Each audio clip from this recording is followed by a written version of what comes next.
break the cycle of where they've been and change it for their children. We had 2 vans of children come.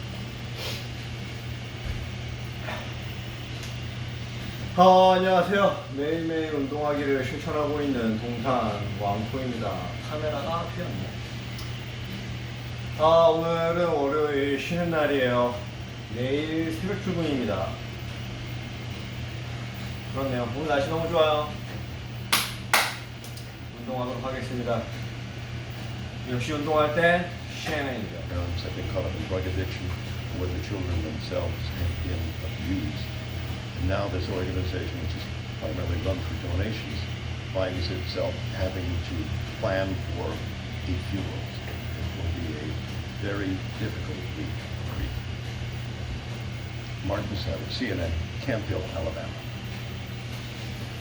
And as Martin just reported, that fatal crash may have been triggered by slick roads after then Tropical Storm Claudette battered Alabama on Saturday. Right now, that storm system is a tropical depression and is lashing North Carolina. Flash flooding will be a primary threat in the hours to come. So let's bring in CNN meteorologist Pedram Javaheri.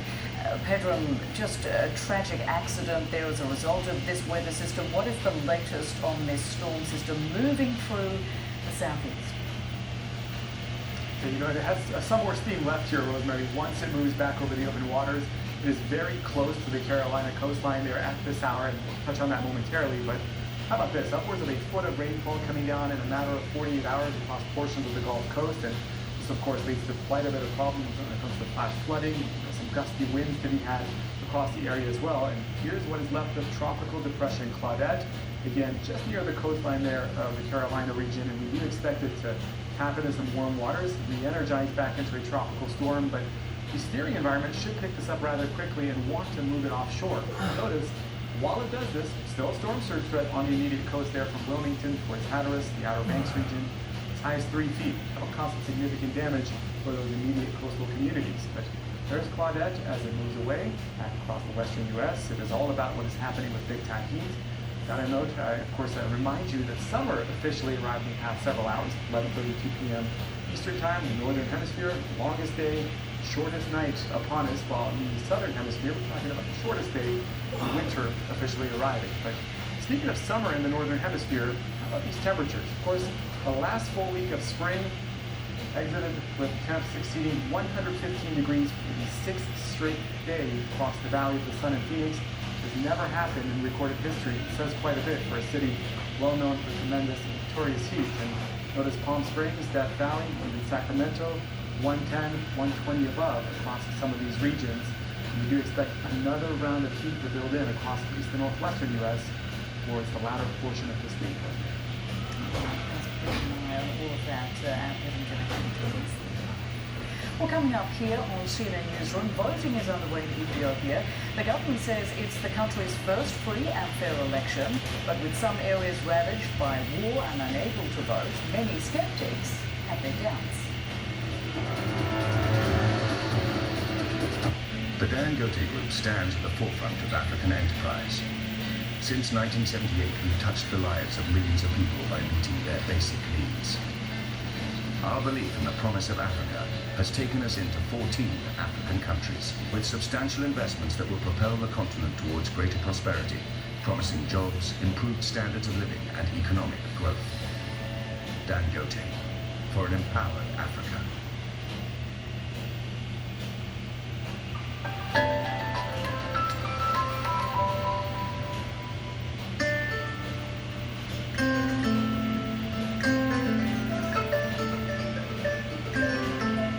My name is Sonia Jabate, the Gambia's first professional female choir player.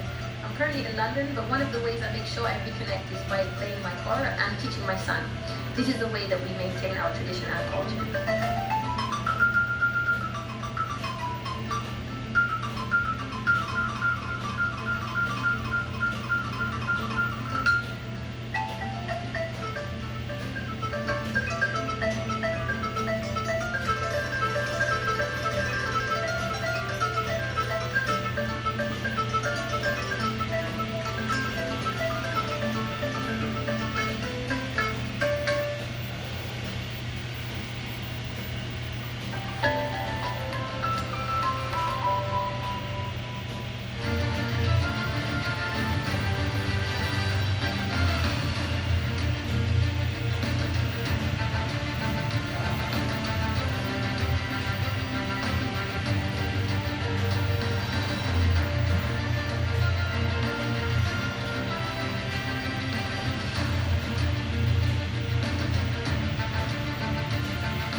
understand Italy, you need to look at the food. The famous ancients of Rome once ruled the world. But I'm here to discover how it's the food of ordinary Romans that has conquered our hearts. The working class people create the roots of its food. This is simple food, elevated over centuries. That's the best one I've had. Stanley Tucci searching for Italy. Sunday on CNN. Here is the scene in Addis Ababa, Ethiopia. Voting is underway in what the government calls the country's first free and fair election after decades of repressive rule. But many are skeptical due to Ethiopia's economic disparity and the ongoing war in the Tigray region. Some major parties are boycotting the election over alleged intimidation by security forces. Over a fifth of constituencies say they are delaying voting for various reasons. A second round of voting will take place in September. So let's bring in our Larry Madowo, who joins us live from Addis Ababa. Good to see you, Larry. So it is still early, of course, but how's Ethiopia's voting progressing so far, and what are the expectations here? Voting appears to be going along well so far. There are people in the line behind me who've been there a few hours. They say they will be there for as long as it takes because they see this as an important step to midwifing a democratic transition in the country. 20% of constituents are not participating, but still, it's an imperfect process that many people tell us is better than nothing. It's a necessary step to achieving full democratic principles in this country that's had so much conflict, so much violence, and so much ethnic division. I'll be speaking to says they expect this to be a reasonably credible election. Listen. Organizing the election was a necessary step to have an elected government in a credible process, and we have a credible elections commission to lead the process, and there is a credible political space for competitive elections. So this was a necessary step toward this dialogue and toward these long-term solutions for Ethiopia. There's some criticism of the election taking place as well. Some say that by voting this election, they're accusing people of endorsing what they're calling the Tigray genocide, the ethnic conflict and civil war in the north of the country. But overall, the Electoral Commission is seen to be much more credible than any other time that the election that Ethiopia has ever had, and that the outcome of this it's very likely that Prime Minister Abiy Ahmed is likely to get that popular mandate, even though there are still concerns, Rosemary, about whether this is the perfect way to deliver that legitimacy that he needs. Right, thanks to Larry Madowo, keeping a very close eye on elections there in Ethiopia, and we will of course do the same. Many thanks to you, Larry. And we'll be right back. To understand Italy, you need to look at the food. The famous ancients of Rome once ruled the world. But I'm here to discover how it's the food of ordinary Romans that has conquered our hearts. The working class people create the roots of its food. This is simple food, elevated over centuries. That's the best one I've had. Stanley Tucci searching for Italy. Sunday on CNN. The reality is there is so much talent in Africa, and it's all different. Different countries have different rhythms, have different genres, and the culture is different, and it's all rich culture. So you can't sit in South Africa and talk about discovering talent in Ivory Coast without being in Ivory Coast and without experiencing, the way people live and how they consume music. You can't, sit in Kenya and talk about what's happening in north of Africa with full understanding and being able to impact and grow those markets. Being able to do business effectively, you need to be as close to your audience and as close to your clients or as close to your talent as possible. So, having as many bases as we can in key strategic regions is absolutely essential.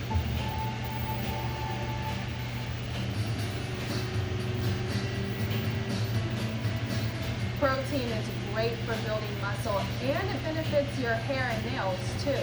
But while meats are a great source of protein, research suggests that replacing red meat with plant protein can help you live longer. Beans and lentils can be a start. They're rich in plant protein plus fiber, B vitamins, iron, and folate.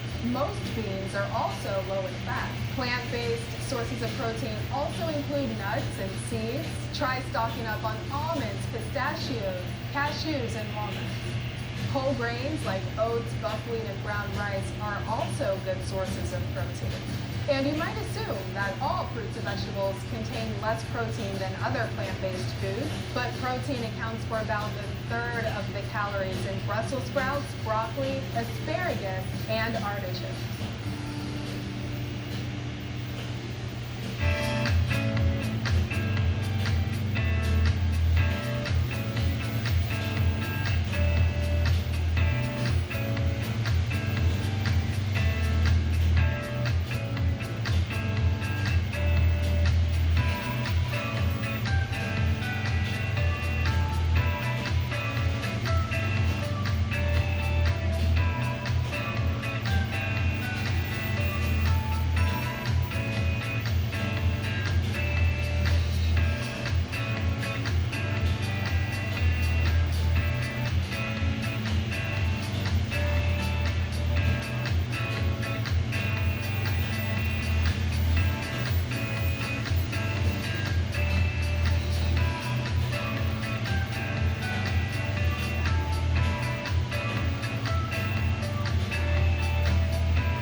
business stories in one place. Expert analysis from every corner of the globe. Marketplace Africa, Marketplace Asia and Europe.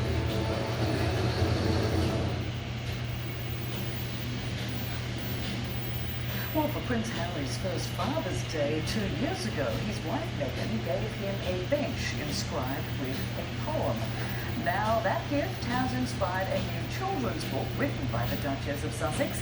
And in an interview with National Public Radio, which aired on Father's Day here in the US, the Duchess said she hopes all types of families can relate to her story. CNN's Max Foster has our report. The book was inspired by Prince Harry and son Archie, and it features a diverse range of fathers and sons. The Duchess told NPR it's about representation. Growing up, I remember so much how it felt to not see yourself represented, or see your family, or see that kind of diversity, or a mixed race relationship, or whatever it could be. So any child or any family hopefully can open this book and see themselves in it, whether that means glasses or freckled or different body shape or different ethnicity or religion, to really just feel like this story that I wrote for my husband and son could really be your story also. The book actually emerged from a poem that Meghan wrote for Harry on his first Father's Day. And if you look closely, you can see a reference to his mother, Princess Diana, in there as well. The Duchess told NPR, I think you can find sweet little moments that we've tucked in there. From my favourite flower, even my husband's mum's favourite flower, forget-me-nots. The interview was actually recorded before the couple had their daughter Lilibet, and they're still away on parental leave. Max Foster, CNN, Hampshire, England. Spanish golfer John Rahm celebrated his first Father's Day on Sunday with his first ever major victory.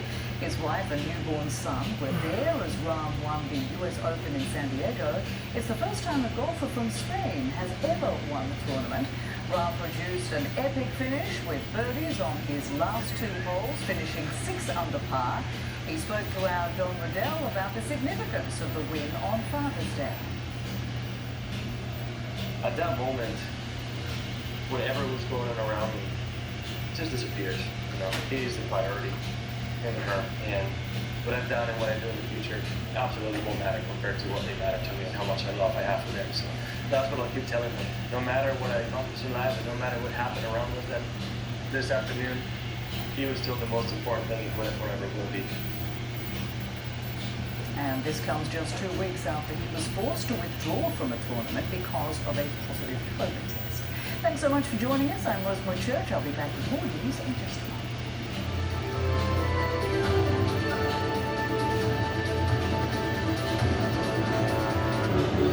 moment.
soon.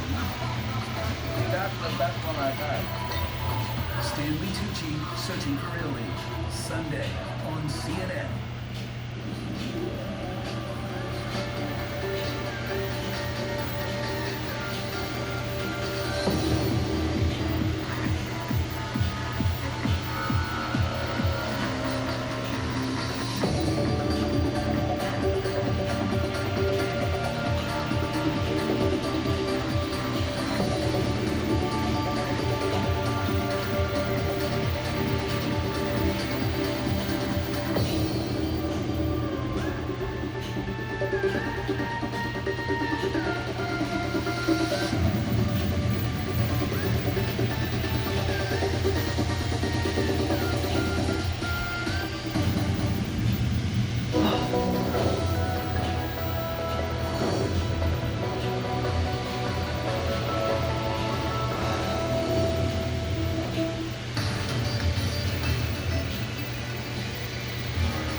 In 1917, Cartier came upon his breakthrough, revolutionary, by far most famous design, the Cartier tank. Now the inspiration for this design was, as the name suggests, a British Mark IV tank. For much of its history, it was an extremely exclusive watch. The tank was made in very small numbers until the mid-1960s. Cartier tanks from before the 1960s especially are tremendously collectible. It's an absolutely iconic design. This became an elegant symbol, a very desirable watch. Through the ages, we have Jackie Onassis wearing this watch. We have Truman Capote, Andy Warhol, Duke Ellington, Jeff Goldblum. Team Tank is a stylish team indeed. It's a rectangular case and it has these very identifiable vertical sidebars called brancars. You can recognize a tank across the room. I'm Gospel in Jerusalem, and this is CNN.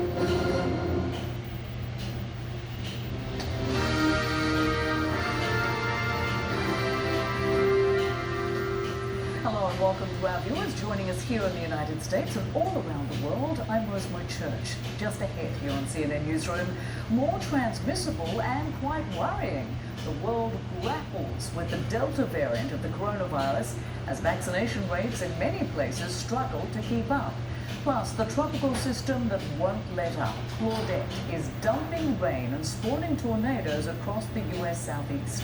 And we're live in Ethiopia, a country mired in crisis and conflict, but going to the polls at this hour for what the government calls its first free election.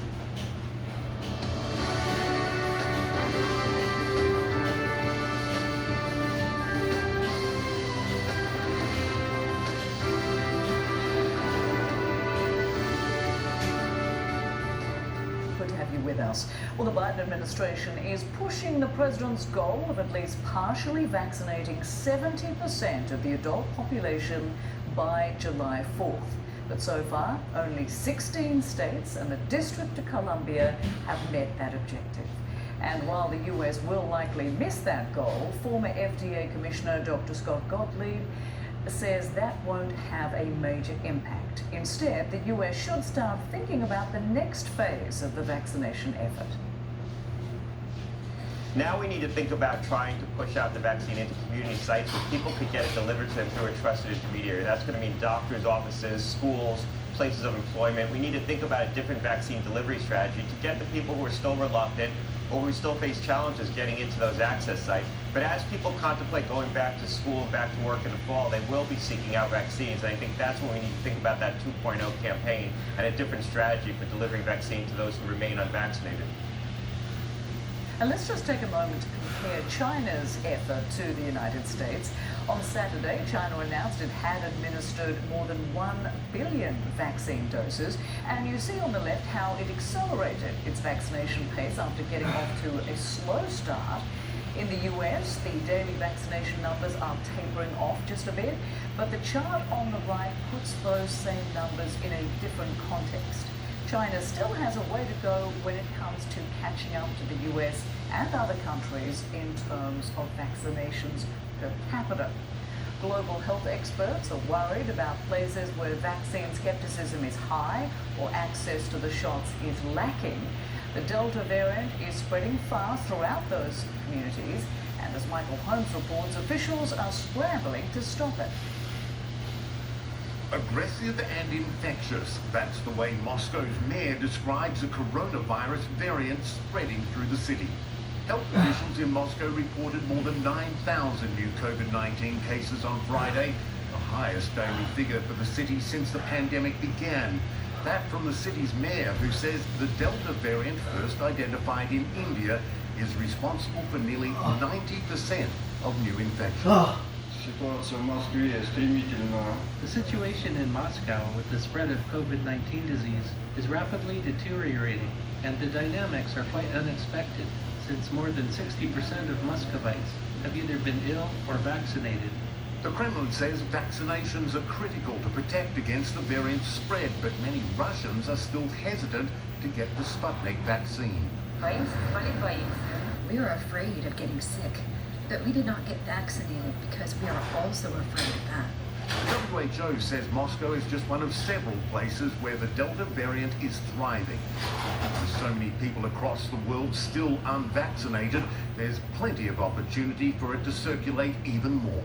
The Delta variant is well on its way to becoming the dominant variant globally because of its significantly increased transmissibility. One WHO official says Africa is particularly vulnerable because of a lack of vaccines. The Delta variant has been detected in at least 14 countries on the continent. But even countries that have had success with their vaccination programs are being inundated with new cases. More than 46% of the population in the UK is fully vaccinated, but COVID-19 infections are increasing there once again, the Delta variant fueling the rise. A similar spike in Indonesia, authorities in one district giving live chickens as an incentive to older residents to get the shots. Countries around the world trying everything they can to catch up to this fast-moving virus. Michael Holmes, CNN. And most health experts agree that the Delta variant is likely to be the dominant form soon. And I spoke with epidemiologist Anne Lemoyne earlier and asked her how big a threat it could become, especially to the unvaccinated.